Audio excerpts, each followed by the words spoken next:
Now, I might be hopping across the table at some point, so just if I do. then there'll be some weird noise in the video. Yeah, and you'll know why. Okay. Oh, my chalk is in my office. Dang it. Pause your video. What? Oh, never mind. I was going to say pause your video, but then noise. Who cares? Whatever.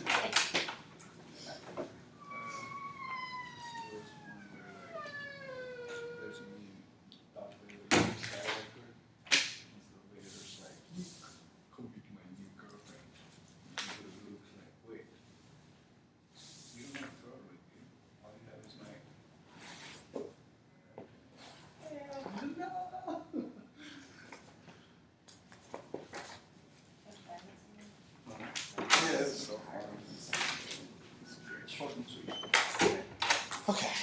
And actually, it's kind of amazing that even with certain lag before taping starts, that we are not behind, and in fact, we're about to be ahead. So, yeah. What? Nothing. Okay. Okay. So, all right. So where we left off last time, so we're kind of doing 4.4 and 4.5 all at once. Honestly, if I had written this book, I would have organized it very differently than how the author did. But okay. Now, the overriding problem we're trying to solve is solve a constant coefficient linear system. And we have a form for the solution. It's just e to the at times c. And if the system was not homogeneous, like if there was another term here, then we'd have the usual solution formula with an integral also involving the matrix exponential. So it's all about the matrix exponential. And we narrowed down how to get that. It's equal to x e to the jt x inverse, where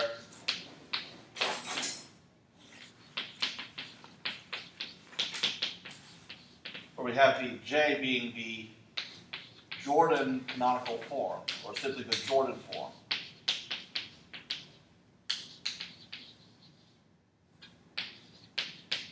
Of A.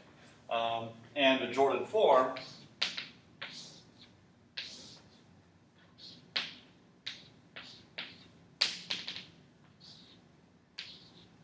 is block diagonal, where these are all the diagonal blocks. And with that structure in mind, that helps us narrow down the task of computing the exponential even more. So actually, I use all the space I have. So e to the jt can be accomplished just by exponentiating all of the Jordan blocks individually and putting those along the diagonal. And all the Jordan blocks have this form. Either it is just an eigenvalue by itself, so it's just a number. So I think we know how to exponentiate those. That's in the case where the eigenvalue is not effective.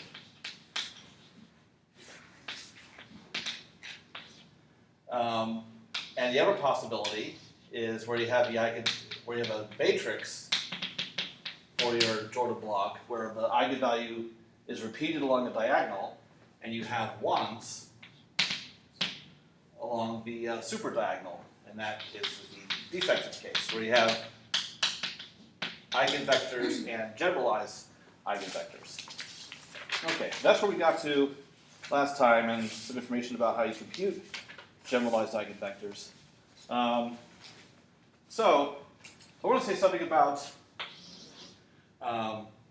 matrix functions in general.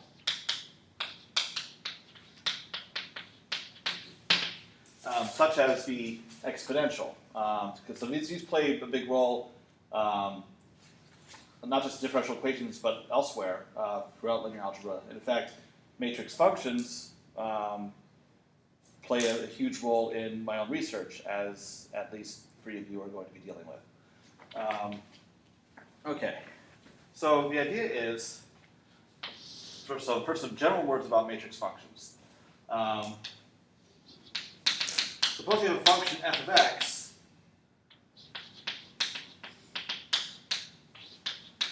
Suppose it has a convergent power series.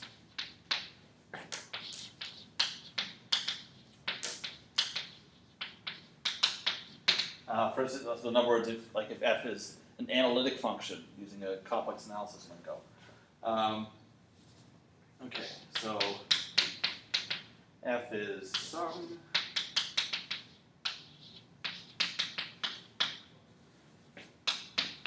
So you have power series expansion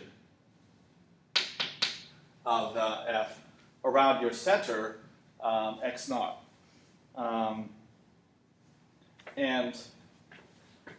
So the way you can define the matrix function is just by literally substituting a in for x. So then you have a minus x naught times the identity raised to the k power. Now, the thing is, we're assuming that this series converges where we need it to. But what about this series? We need that to converge as well. So in order for this to converge, what is required is that all the eigenvalues of A are in the power series interval of convergence. Interval of convergence, that's actually a Cal3 entity here. Now for the exponential, it's a non-issue because it's well known that the power series, the Taylor series for the exponential converges everywhere for all x. So it doesn't matter what a is in that case, so we're lucky there. But in general, we need to make sure that if this power series has a limited interval of convergence that at least contains the eigenvalues of a, then the power series is still valid. Okay. Is that a big X sub-zero right there when you have a minus x? No, it's all x's here are little x's. Yeah, I guess I made that. I can just do a drop down and change the font size.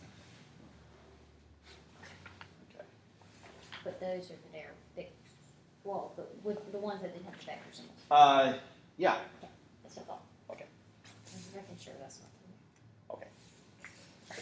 Alrighty.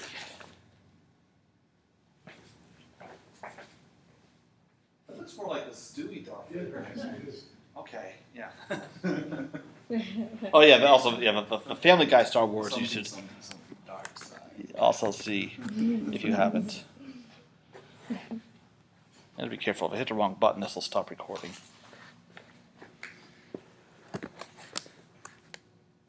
Okay.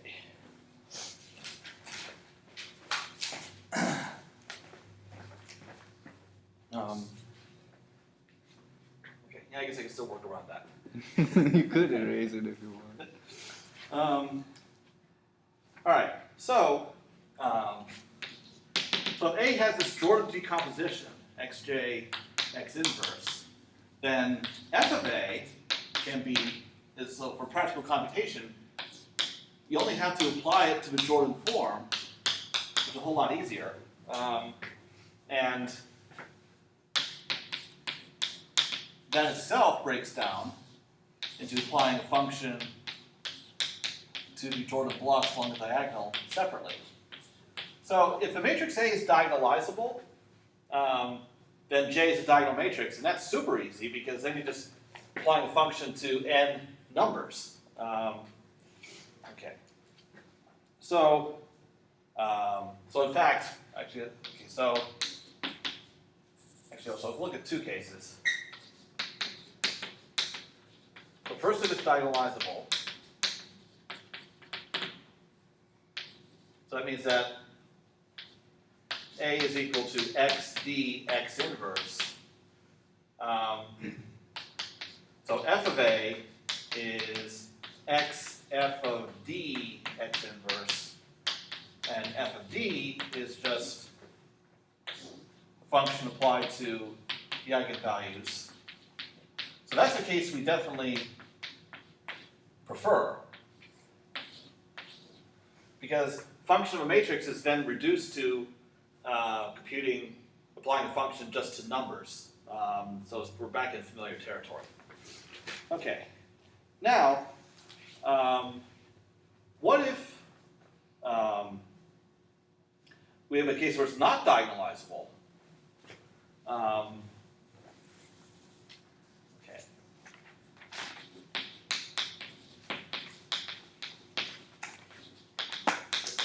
Then we have a harder task of applying f to a Jordan block, but fortunately there's a formula for that. So f applied to a Jordan block, it has a certain eigenvalue along the diagonal, and then these ones. So it's those ones that muck everything up. So here's our formula for resulting block. So first, you still have f evaluated at the eigenvalue along the diagonal. Probably made this matrix too wide, but oh well. And then here, up above is where the ones come into play. So on the super diagonal, you have the derivative of f repeated all the way along that first super diagonal. And then right above that, you have 1/2 f double prime. So it's basically the terms of the Taylor series if you were expanding around the eigenvalue vis-a-vis the coefficients. So depending on how many derivatives you have, you just keep going until finally in the upper right corner you have 1 over n minus 1 factorial n minus first derivative evaluated at the eigenvalue.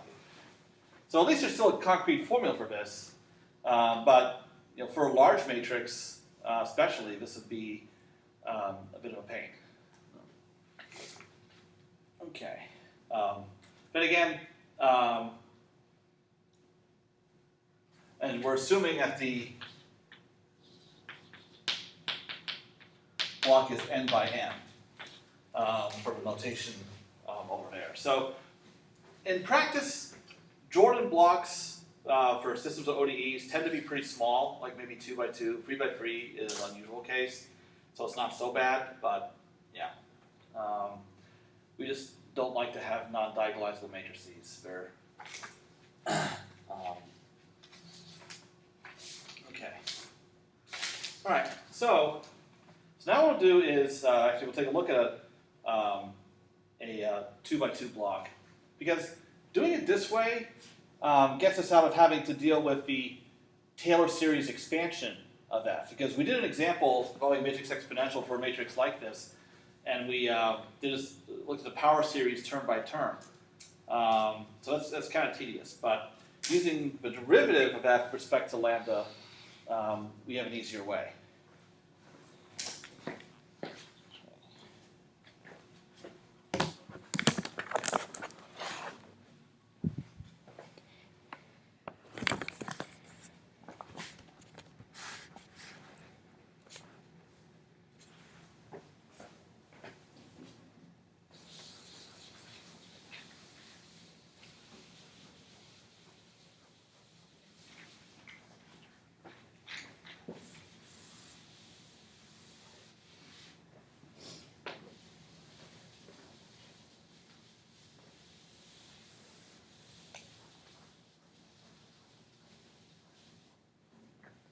Okay.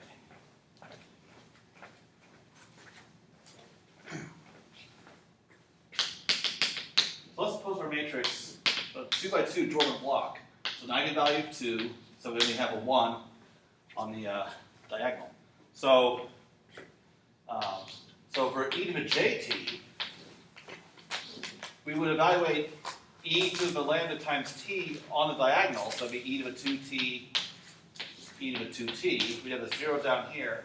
So here you need the derivative So our function, f of lambda is e to the lambda t. So keep in mind this is a function of lambda. T is like some constant parameter. So what would a derivative be in this case? No, Wait, you said it's a function of lambda? it's a function of lambda. Oh, So it's t e lambda. Yes. So, because e lambda t, and we take a derivative of the exponent with respect to lambda, which is t. Yeah. So now we can put that in here with lambda equal to the eigenvalue. So it's going to be t e to the 2t. So that's the exponential. So in fact, this is where when you have a repeated root of your characteristic equation and you get these solutions like e to the lambda t, t e to the lambda t, that's where it's come from. Because the matrix in that case, because when you were studying second order equations or higher order equations in DE, the linear algebra point of view is probably not really brought into it. Because you can always convert it to a first order system and solve it by creating eigenvalues and eigenvectors, but that's not done in DE. So if you had done it that way, what you would find is for a second order equation with a repeated root, the matrix that you get is always non-diagonalizable. So that's why that t always creeps in there. Actually, in my notes from the last time I taught that 285,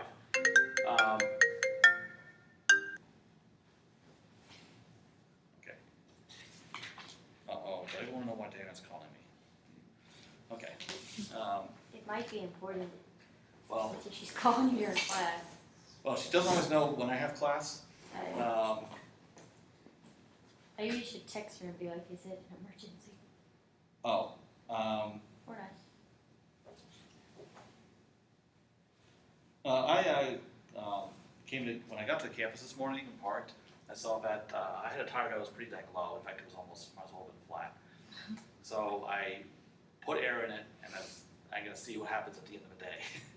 So she's wondering if she needed to pick me up. So yeah, that's something for me to look forward to. Okay. In my notes for 285, I actually do all of those second order solutions from the first order system point of view and derive all the solution formulas that in DE you take for granted. So I'm going to put a link to those on the site for this class so that you can look at them and see, well, now that we're doing all the linear algebra here, hopefully it actually makes sense because now we've been looking at things from a point of view of a first order system. Okay. Right, so now we're going to take a look at the geometry of the integral curves, although what we're going to do here is still mostly algebra, but at least from the algebra we'll be able to see, get an idea of what the solution curves would look like, for instance, in a two-dimensional case in the xy plane. So there's two cases we're going to look at. First, a simpler case of real eigenvalues. And for now, we're going to assume that the matrix A is diagonalizable. Then we're going to keep making that assumption for as long as we can. so this 2 by 2 that you had, if the second entry is non-zero, it will be non-diagonalizable. Yeah, if it's upper triangular, so 0 down here and a non-zero here, and these two eigenvalues have to be the same. Oh, the same. Yeah, because a matrix that has distinct eigenvalues is always diagonalizable. Right. But it's when you have repeated eigenvalues where this problem occurs. Okay. So in this case, what we have is A is equal to VD V inverse. V has a verbal matrix that has all the eigenvectors as its columns.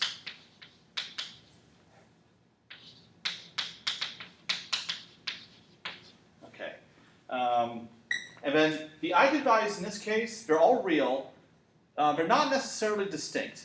So we're not concerned about whether they repeat or not. Okay, so then the solution of this system, x prime equals ax, and we have an initial condition, x of 0 is equal to c. Now, there's a couple different ways this could be written in the book. So alpha of t is our solution curve, but they also write it in terms of the flow map. So phi t of c. So in other words, what the initial value c is evolved to over time t. And that's just going to be e to the at times c, but now we can express that more concretely in terms of the eigenvectors. So what we can get is all right. So what we have is the solution is equal to a sum,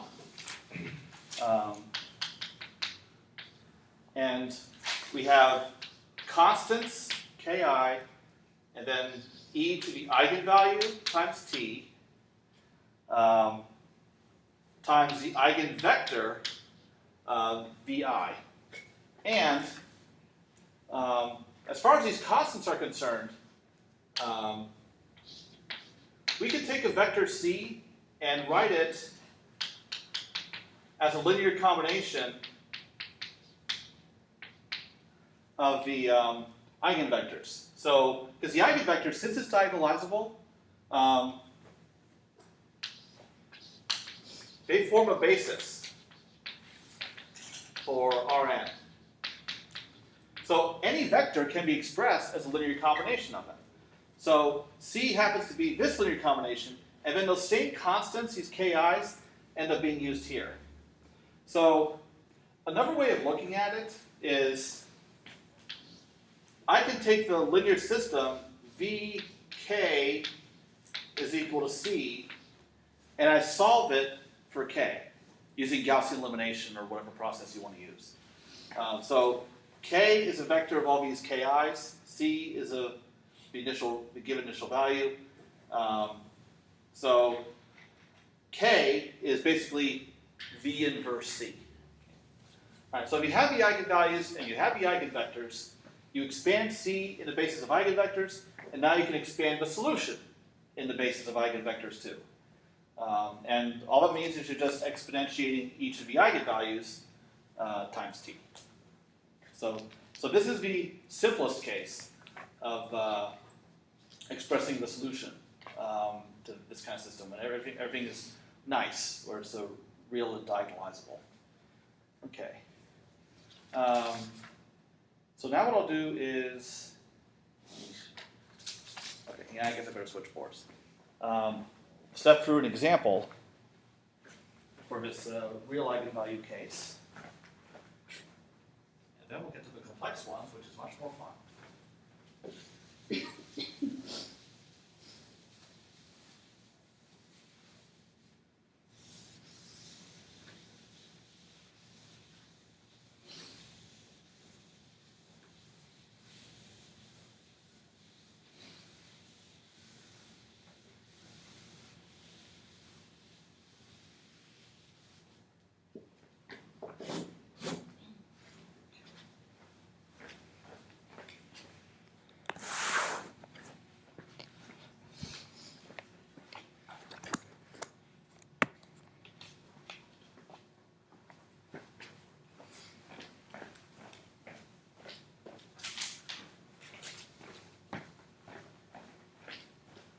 Okay. So our example is matrix A equals 0, 1, 6, minus 1. Okay. So first, we need the eigenvalues and eigenvectors. So we're solving for eigen everything. I just made that up. So the eigenvalues, you figure out determinant of A minus lambda times identity.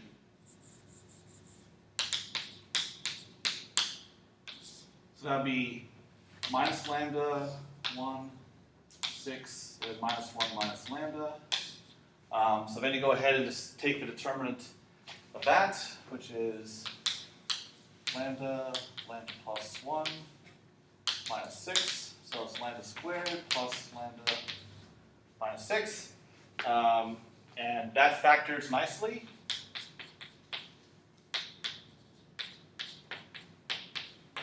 Okay, so and we're getting the roots. So the eigenvalues are lambda 1 is equal to 2, lambda 2 is equal to minus 3. So there we have our eigenvalues, are just the roots of this characteristic polynomial.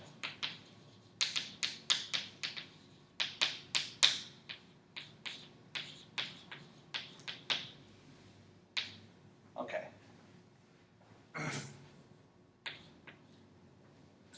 All right, so that's the start. But now what we need are the eigenvectors. So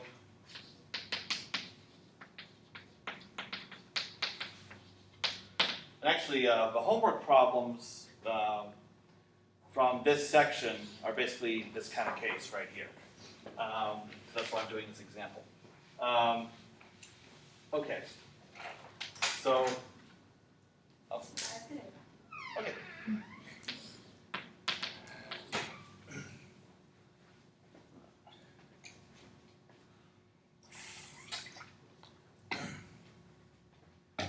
Interesting timing since I'm about to cover a problem that comes up in homework. But all right.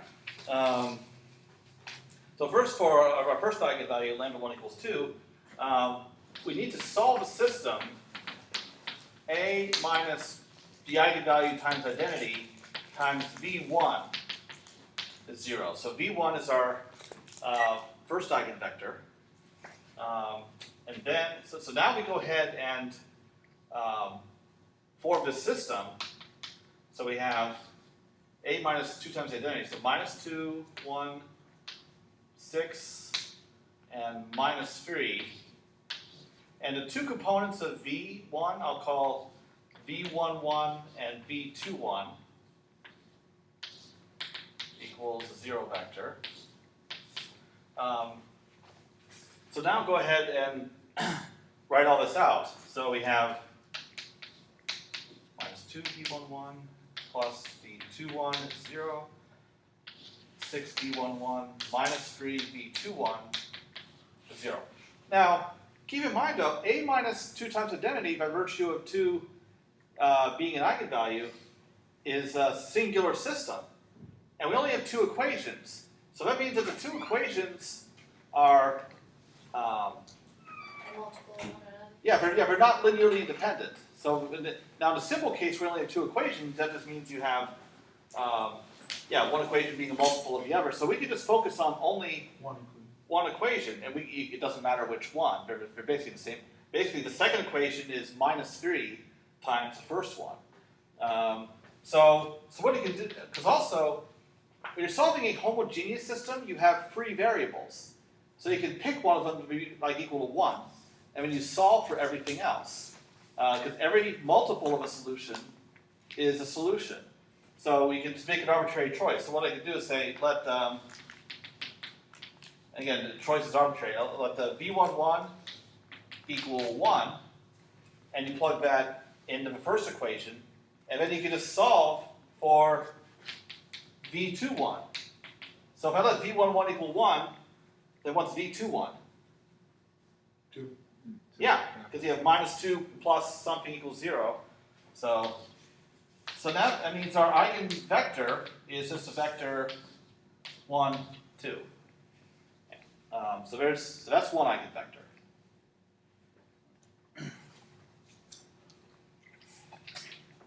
Okay. So any questions about getting that one before we get the other one?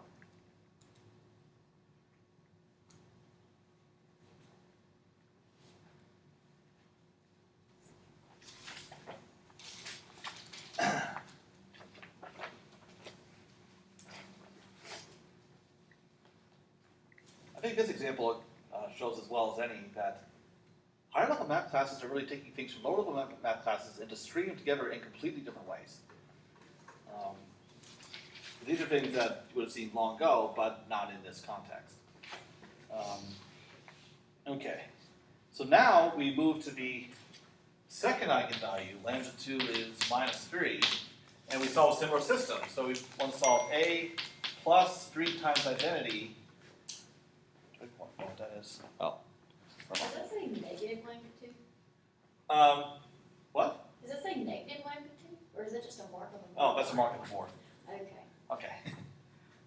So A plus 3i, so because A minus the eigenvalue, times V2 is 0. And we're going to see a similar thing happen. So our matrix is going to be, okay, so -3, 1, 6, whoops, that's a 3.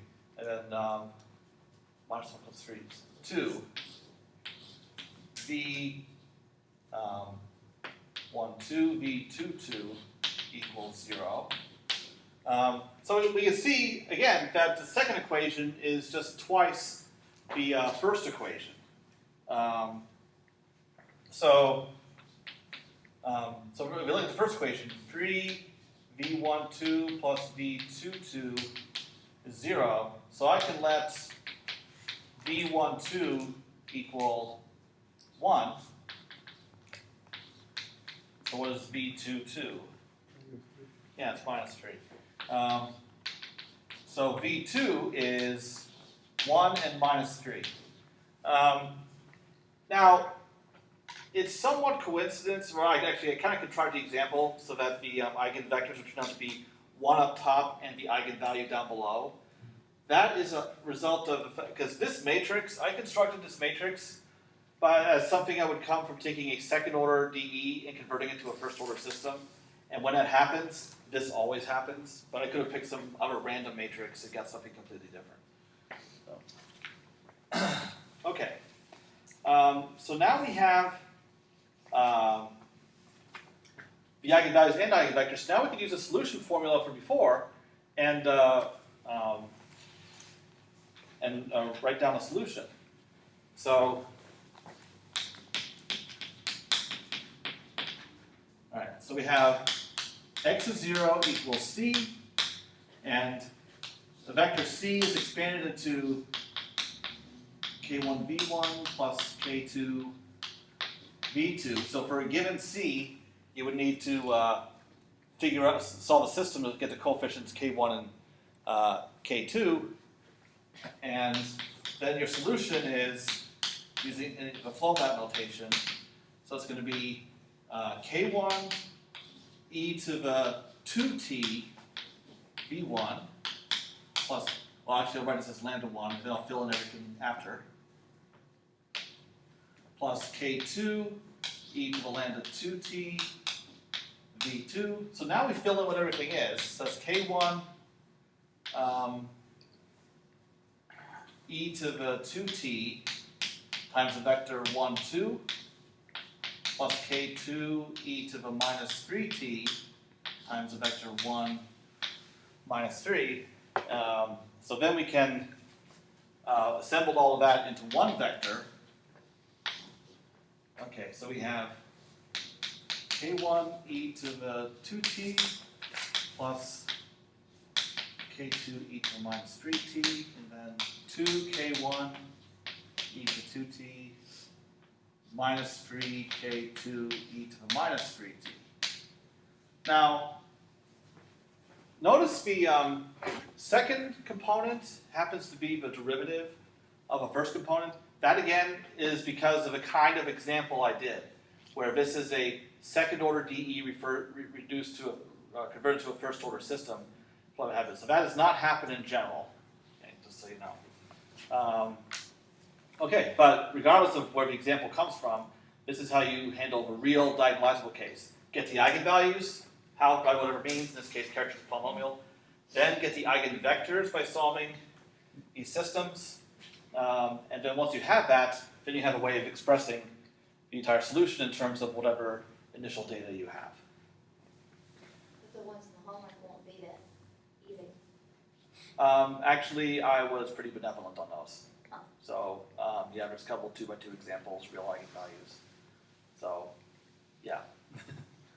Yeah, you don't even have homework up. It's in the notes. I need to put the list of problems on the site, but yeah, Yeah, they're still being listed in the notes.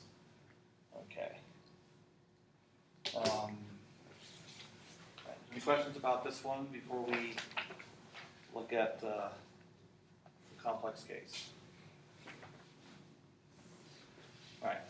Well, actually, there's one more thing I need to say about the real case, and that is, if you were, especially this 2x2 case where you can plot your solution curve in the xy plane, what would it look like?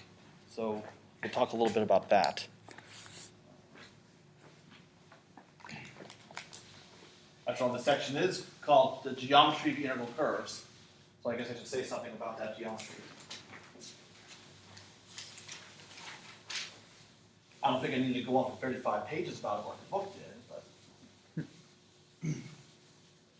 Okay.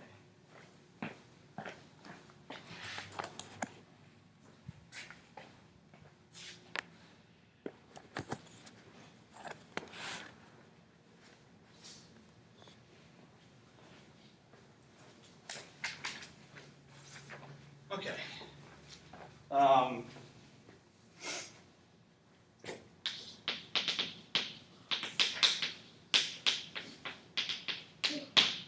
Okay, so what happens is the eigenvectors v1 and v2 basically serve as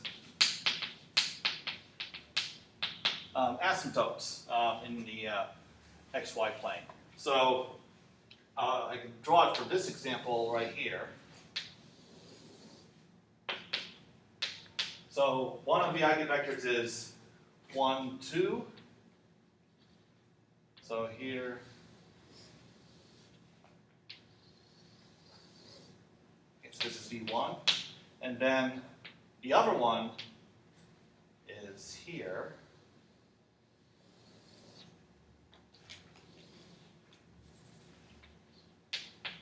That's v2. Okay. Now, the thing is, if you have a solution curve that's on this eigenvector, it's going to stay on the eigenvector. So for instance, the solution curve is on v1 if k2 happens to be 0. And then for v2, that's the case where k1 is equal to 0. Because in those cases, the solution is just a multiple of v1 here and a multiple of v2 here. And so the solution basically travels along this curve. Now, does a solution travel towards the origin or away from the origin? It depends on whether the eigenvalue is positive or negative. So for v1, the eigenvalue is positive, so the solution curves go away from the origin in that case.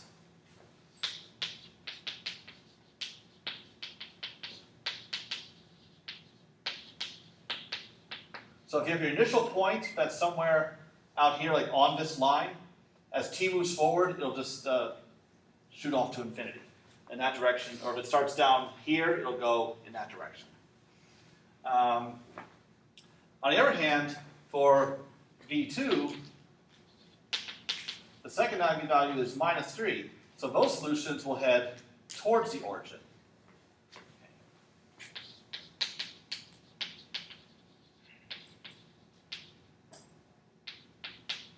Okay. Now,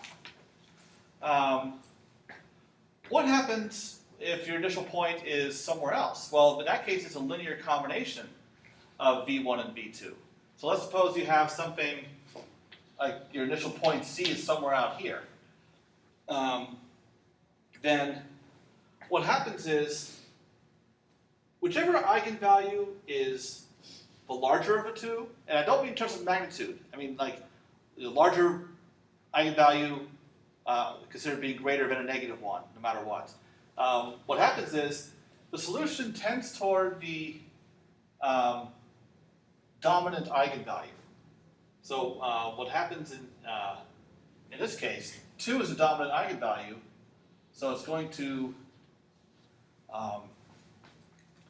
approach. So what happens is your solution is a linear combination of v1 and v2, but since this term becomes dominant, at some point it'll just become a multiple of v1. And this second term here, in this case, will quickly become negligible. So we'll approach this. Or if it's down here, the coefficient in the direction of v1 will be negative, so it'll approach, it'll tend towards v1 going in this direction. So the sign of a coefficient, k1 or k2, positive or negative, is going to affect which part of the plane your solution will stay in. Okay.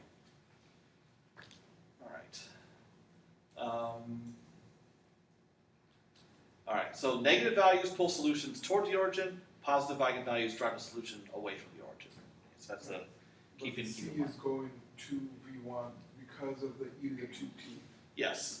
Yeah, because that e to the minus 3t term, as t increases, that goes to 0 rapidly, and so you just ignore it. So then positive value of lambda gives, not necessarily always, or Well, okay, here's another example. Suppose both eigenvalues are positive. Whichever one is the larger of the two is still going to dominate. right. The dominance won't happen quite as quickly as it does in this case, with one positive, one negative, but eventually it'll still happen. Okay, on the other hand, let's suppose that both eigenvalues were negative, so everything is being pulled towards the origin. Whichever eigenvalue is less negative, I'm trying to cut myself at some point, I had no idea. What the hell?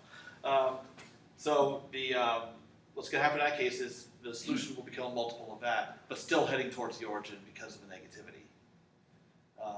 So whichever eigenvalue is to the rightmost on the real number line is the dominant one. Right. Okay.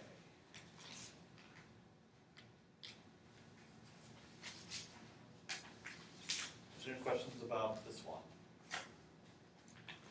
Okay.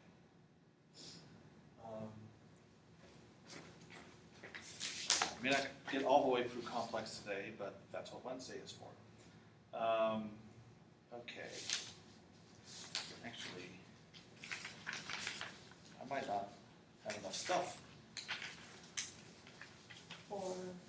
Well, I can definitely fill the rest of today, that's not a problem. I may not have enough to fill all of Wednesday. That's a problem. So, unless you guys can have homework questions, do you think it's going to happen? Yeah, That's a possibility. definitely. Okay. All right, we'll see. Okay. So right now the thought of writing more notes is like, okay. Let's see. All right. Well, let's see what happens in the complex case.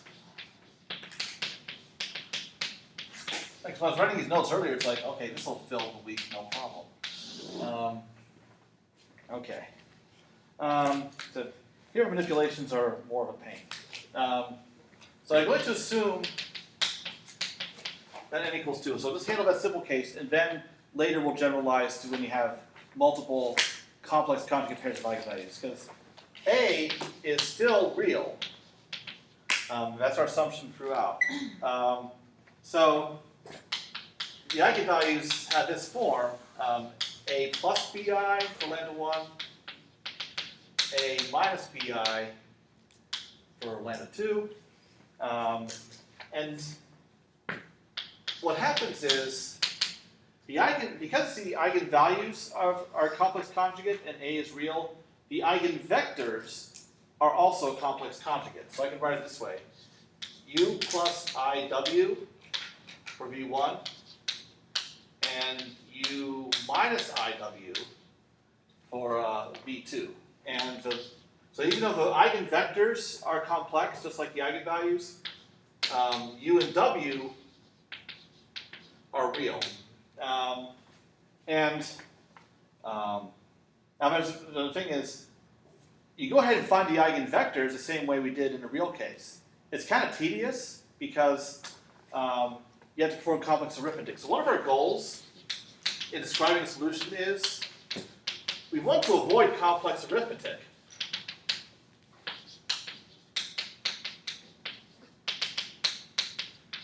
And the reason why we want to do that is because our solution curve that we're going to get eventually, alpha of t, is real. So we start out with. That was louder than I thought it was gonna be. Okay. So A and B are also real, right? Yes, A and B, yeah, are real. Because if our matrix A is real Right. and our initial data is real, you think, well, by the definition of matrix exponential, the solution has to be real also. So we want to we don't want to have to do complex arithmetic as an intermediary step to get a real result, if we can avoid that.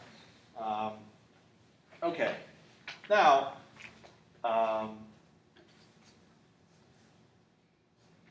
as the first question, I took this up later in the notes than I should have, but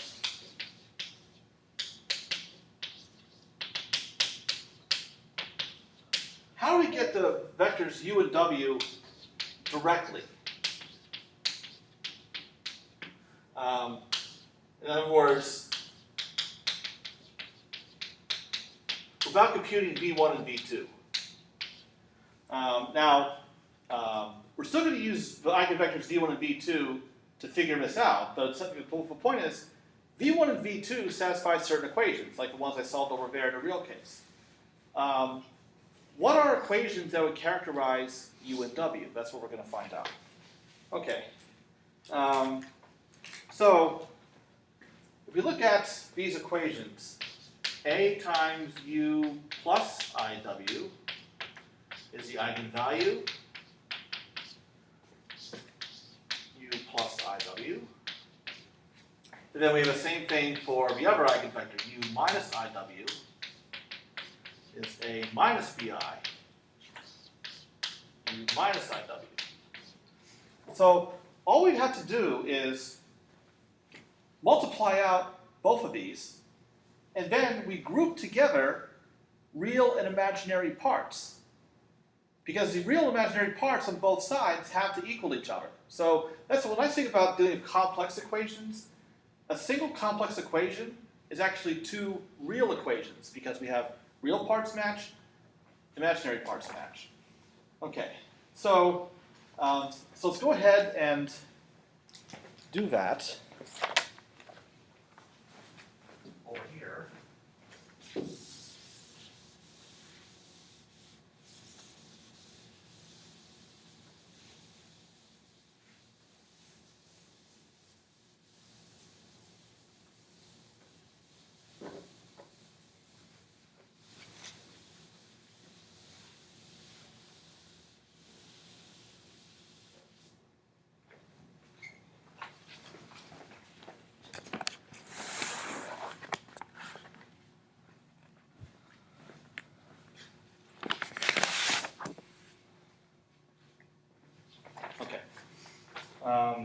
So multiplying it out, on the left side we get AU plus IAW.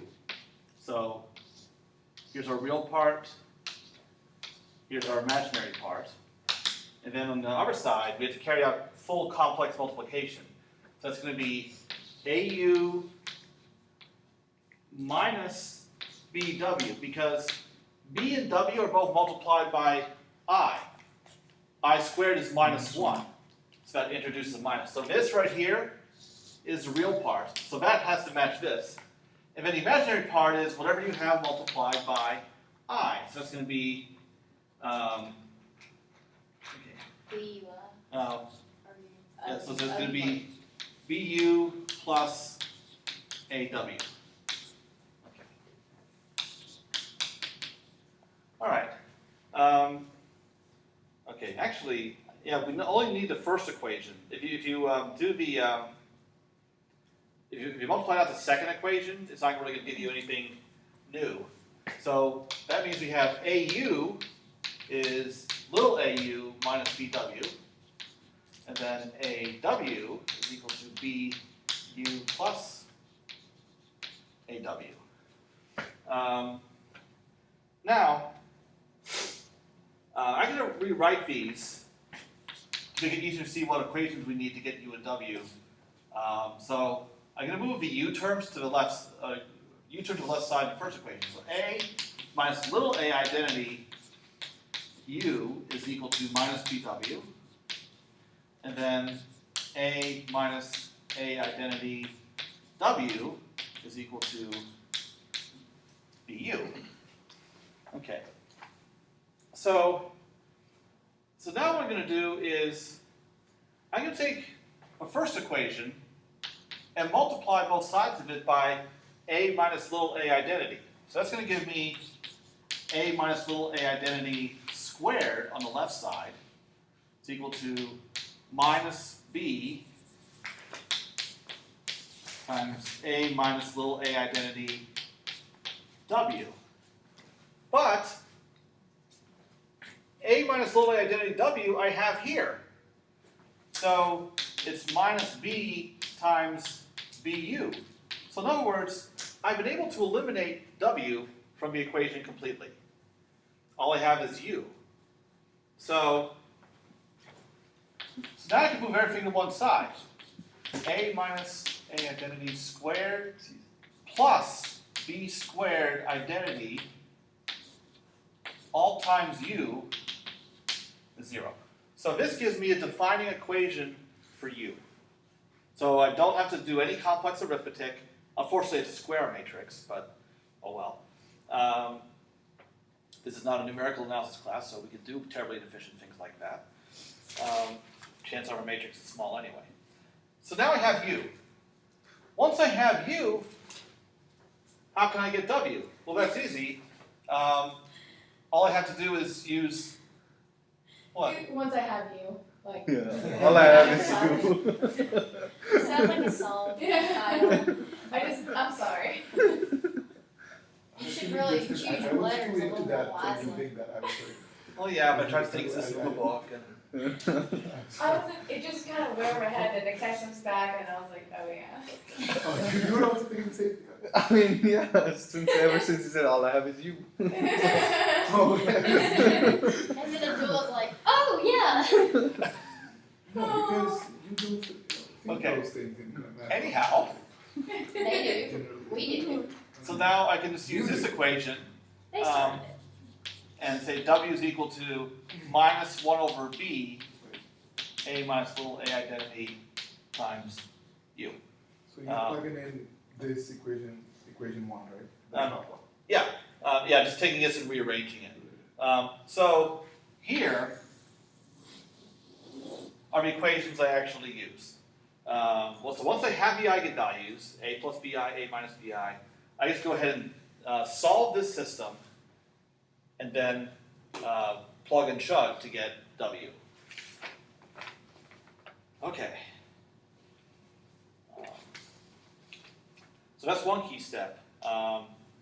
But then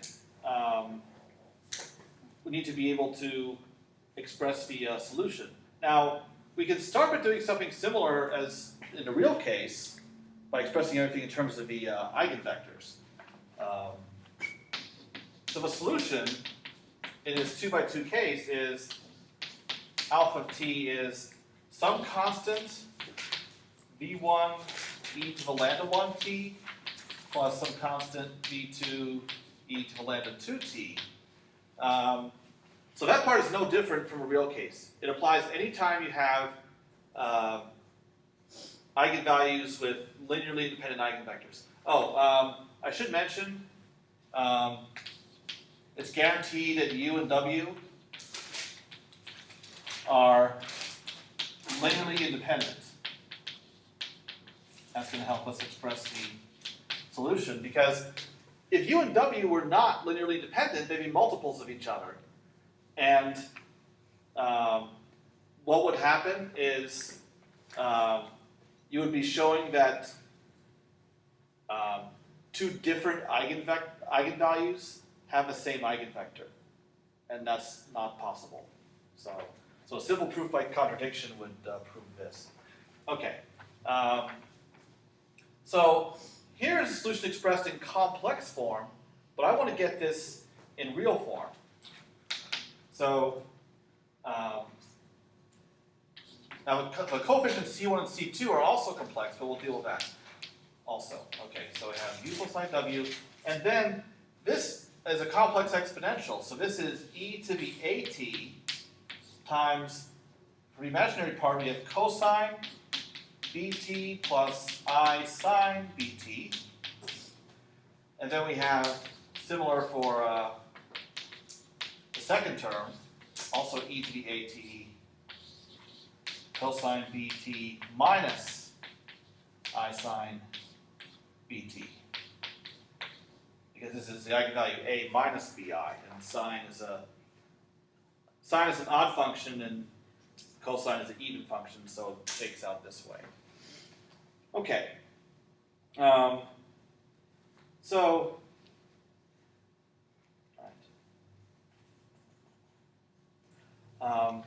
then what you want to do is, just like before, you want to separate this into real and imaginary parts, if you can. Now one thing that helps is your initial data, C, is C1 V1 plus C2 V2. It's a linear combination of V1 and V2. C1 and C2 are complex, however, they also are complex conjugates of each other. So C1 I'll write as C plus di, and C2 is C minus di. So that's something that'll help us. Okay, so what happens is we need to, notice we have so many complex expressions in here. So what we need to do is multiply everything out. How much time do I have? Not a whole lot. Multiply everything out and then group everything into real and imaginary parts. So what happens when you do all that? These are vectors. All right. So we get e to the at multiplying everything, so that all can be factored out. And we get c1 plus c2 u cosine bt minus w sine bt.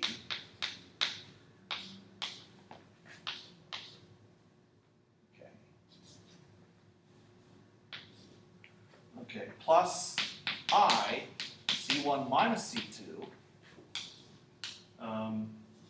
w cosine bt plus u sine bt.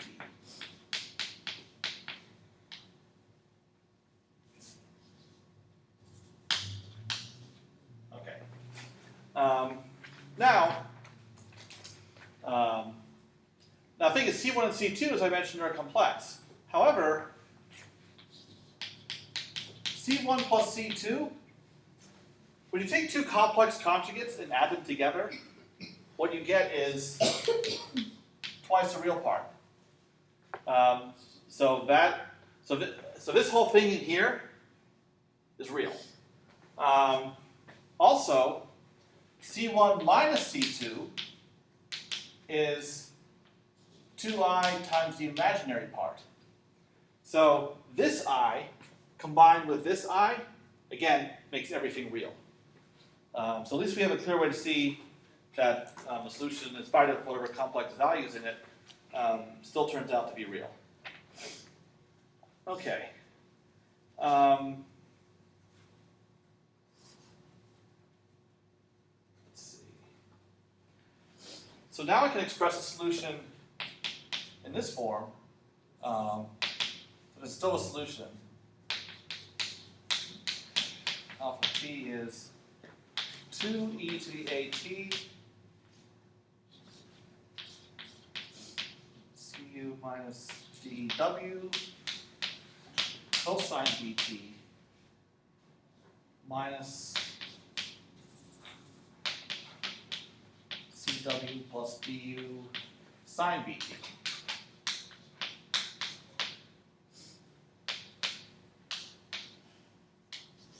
Okay. So now finally we removed all signs of complexness as opposed to complexity, from the solution. Except we're still not there, we're still not where we want to be, because in order to get the constants, C1 and C2,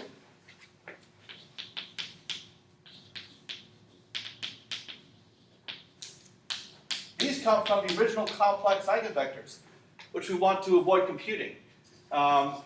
So what we really want, so this expansion of our initial data, we don't want this. What we really want is our initial data to be expressed as a constant, which I'll call k, times u, plus another constant, which I'll call h, times w, as opposed to a linear combination of these complex eigenvectors. Okay. So we need to be able to go from this form to this form, and preferably get k and h directly. Okay.